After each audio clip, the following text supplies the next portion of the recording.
Louvado seja nosso Senhor Jesus Cristo, para sempre seja louvado.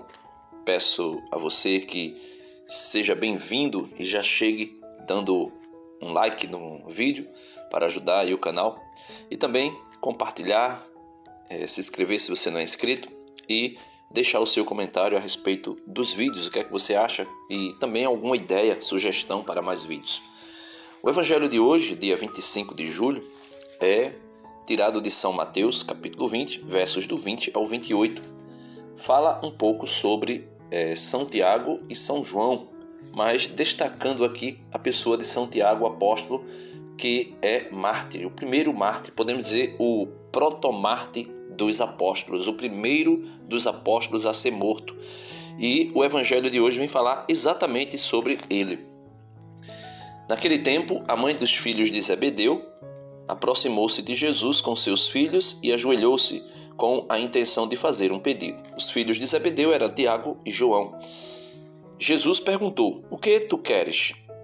Ela respondeu: "Manda que estes meus 2 filhos se sentem no teu reino, um à tua direita e outro à tua esquerda." Aqui nós podemos já ver que os apóstolos ainda não tinham compreendido que o reino de Jesus não era conhecido por aqueles que se destacassem no sentido humano, mas que se destacasse no sentido espiritual, no sentido da caridade, da graça, da fé que operava neles, e não por cargos políticos e sociais dentro do reino, pois o reino messiânico de Jesus não era um reino político, como muitos pensaram, e muitos vão dizer que Judas o traiu exatamente porque pensava que ele iria se manifestar contra Roma quando fosse entregue e fosse tentado ser parado, né? Então Jesus respondeu-lhes: "Não sabeis o que estás pedindo. Por acaso podeis beber o cálice que eu vou beber?" E eles responderam: "Podemos." E aqui Jesus falava do martírio. Jesus também foi um mártir, né? Jesus também foi alguém que morreu pela causa do reino de Deus. Por quê? Porque ele era o Filho de Deus e veio ao mundo para isso.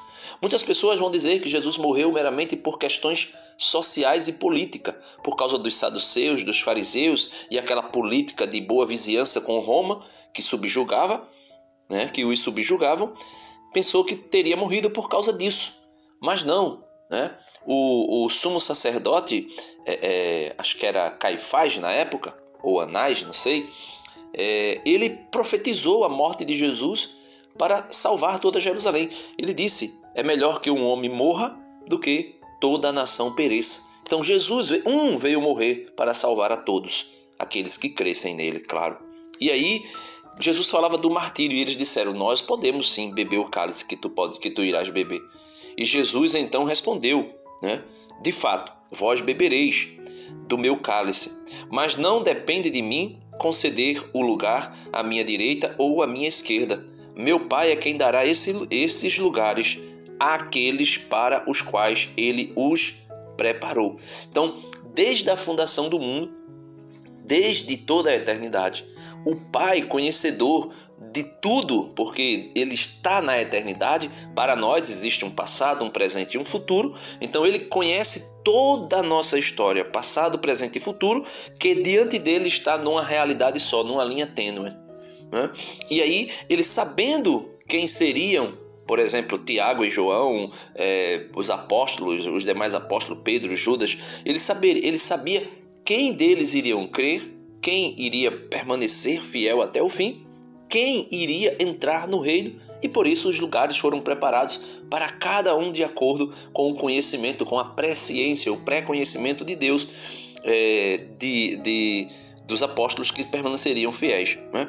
E aí Jesus diz: "Mas esses lugares serão concedidos pelo Pai, né? Para os quais Ele mesmo preparou." Né? Então, e aí nós podemos ver que Jesus agora vai fazer uma comparação entre o reino dele, o reino de Cristo, que ele disse a Pilatos: "O meu reino não é deste mundo, né? Tu não tem domínio, poder nenhum sobre mim, a não ser que te tenha sido dado do alto, mas o meu reino não é daqui." Né? Então, o reino de Cristo é diferente do reino dos homens. O reino dos homens, que é influenciado por Satanás, por isso Jesus disse: eis que esse mundo jaz do maligno, ou seja, este mundo está sob o poder de Satanás. E aí existe uma distinção entre o que é ser do reino de Cristo e o que é ser do reino de Satanás. Veja, quando os outros apóstolos, os outros 10 discípulos, ouviram isso, ficaram irritados contra os dois irmãos.